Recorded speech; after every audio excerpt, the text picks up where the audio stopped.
So here's some of the homework review. So let's just start with what I noticed the most. So you notice when it's pixelated like this, I want to show you.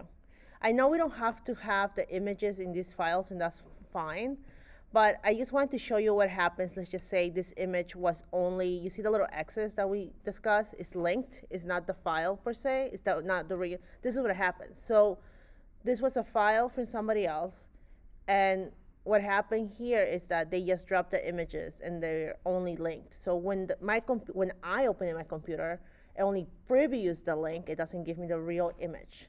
This also happens in Photoshop. For this homework, we didn't have to have the original pictures there, but I'm just showing you how it will look like. So for your midterm, please make sure you're not linking images. Because remember, it works in your computer, it does not work in my computer. So seeing this sketch, this is from Ali. I can just take out the bottom layer. I can see the layers are done correctly.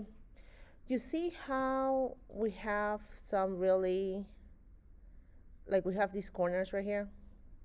There's really fast way to fix it. So if we go into the direct selection tool, we click on the point only. You see that little circle? You see it? If you just click and drag on that circle, it just becomes automatically around it. You can even do it at both times. So if, let's just say I click here, and then pressing shift, I click the other point, I have two circles coming out, and I can do it all at once. Okay? Same thing here. Now, if I really want to go faster, I can just click and drag here by pressing shift, and then just do all of them at once. Why is it not doing that? Oh, you know why it doesn't do that? Because it only works when it's a really like a 30-degree angle, 45-degree angle, when it's really straight angle. So but when I click here, you notice that someone dragged, put another one. They clicked and dragged it, that's why. So that's one way to actually go back and fix it, because at this point you guys should now use the select direct selection to change your lines. And that's what we're gonna be doing little by little, okay? So goodbye to this one. It should not, by the way, a lot of you don't do CMYK, but that one will be last. So then we go here. One of my biggest things that I need you to get used to right now is the weight of your lines. So everything's in one layer. That's not a big no-no right now, because for me to change it, I'm touching the image. Does that make sense? That's why. So try to, if that happens to you, you're like, oh, how am I gonna do it? So you just Command X or Control X, and you just put another layer, and Shift Command V or Shift Control V. Change your layer, and that's it. Now you can look it. And you can view it and unview it. So same thing here. I need this to be one continuous line. Why? Because I will have to now go back and change everything at once. So I have to take this out. With my direct selection, I have to take that out too. Click on this end of the line and connect these. Why do I do that? Because if I were to really do this really fast, I can just change the outline width much faster, meaning I can make it 3, 4, and I don't have to worry about my waistband in the inside having those issues, because it should be separated. The weight of the outline is much thicker than the inside, just to show how the garment looks like. Now the inside here, that should not be a 0.2. Usually seams are a 1, and top stitch is a 0.5 for the most part. Look at the difference already between this side and that side. It's very subtle changes about weights, but it matters right now because I can see, oh, okay, that's actually the top stitch and that's actually a seam. They're not fighting each other which one has drawn. Okay, that's one. Not yet. This one looks really good. I mean, same thing with the layers here. Let's take it out. I mean, it's in the bottom. This looks really good. Uh, let's just say I wanted to rechange my order of my buttons, correct? I click on all of these. Click and drag, and you can always, by pressing shift and holding shift, you select something else. I can group them, Command G or Control G, meaning now I can move them around. Hi. And then I didn't show you last week, because it was too many steps. But you can isolate a group. What does that mean? If you double click really fast, you notice what happened there? Let me show you again. Double click.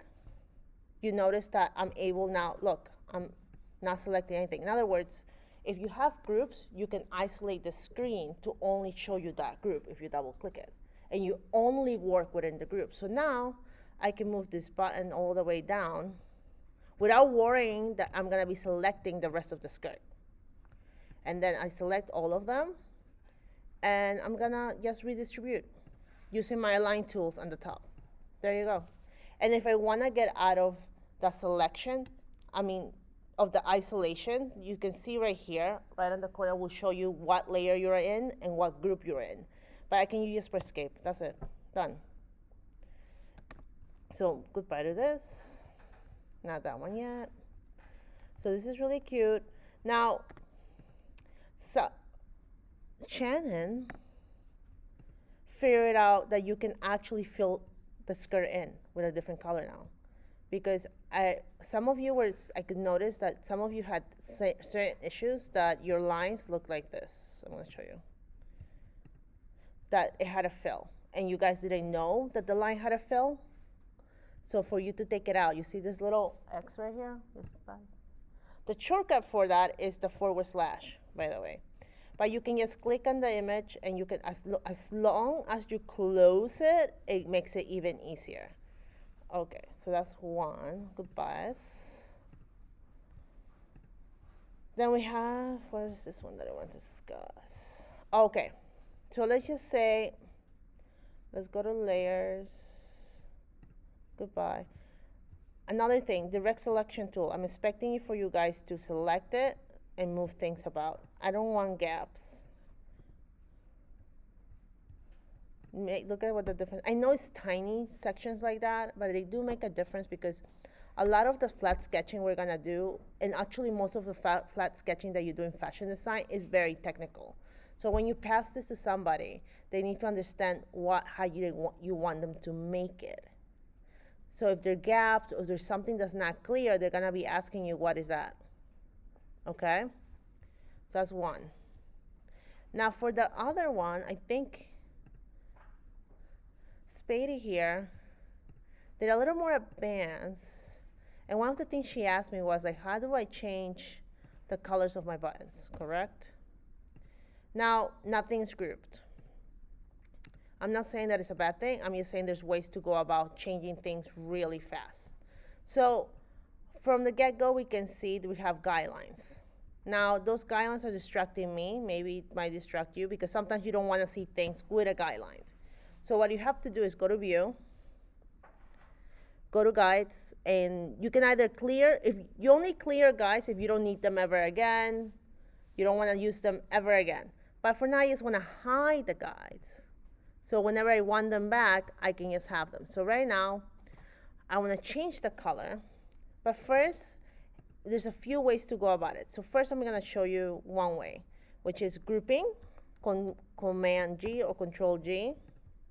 If I click now on everything, it's all grouped. Then we go to Window. We go to Swatch Library. We go to Gradients. We go to Metals. And I can just change it here. And you can see it. What happened here? You can see it. It got changed. I know what happened. Sometimes, if by any chance you can see there's not that much of a change that's happening here, maybe what is happening is that sometimes Illustrator might think you did something else and is having a moment on filling things in. So you have to go back and reset it, meaning you have to go to default. How do you go to default? You press D and it goes into black outline, white fill. And now Now you can actually change it and take out the stroke out. You see the difference now?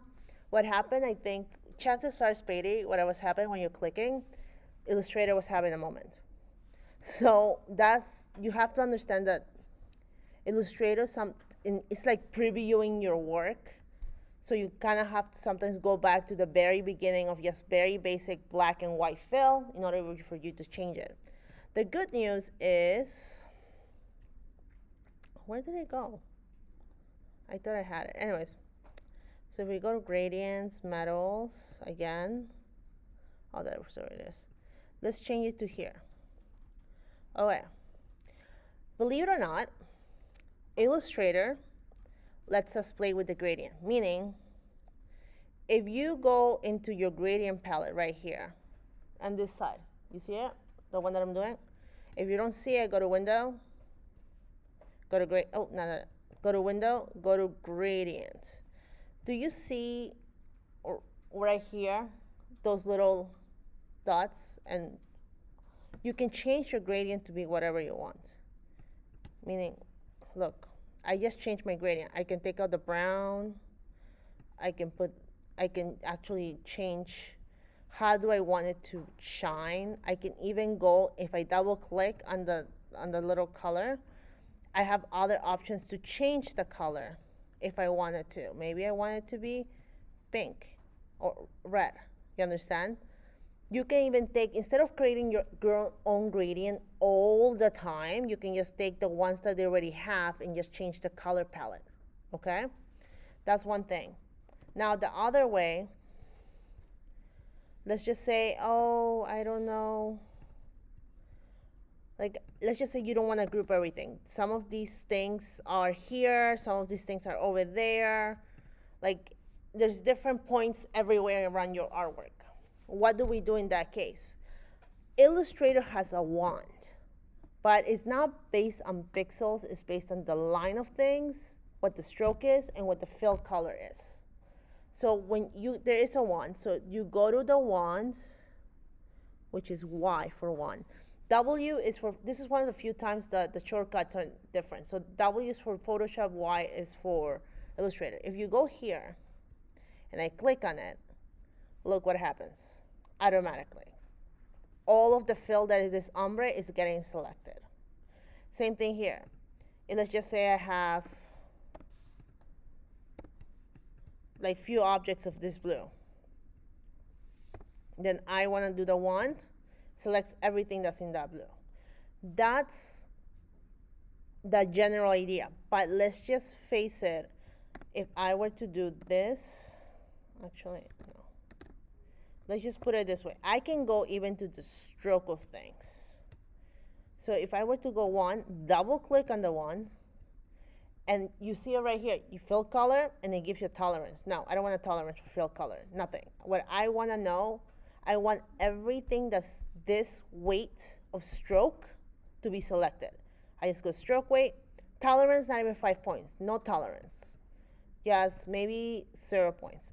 No tolerance. I just want to select everything quickly. I click on it, and look what happens. Everything got selected with that stroke weight, okay? Because sometimes I just want to do really quick edits. Am I going to be looking for every little thing that I did in that stroke weight? No. So I can just quickly change it to a size 4. So there are ways to do things about it instead of you going one by one and trying to find each little thing. That's what I want you to get used to from now on.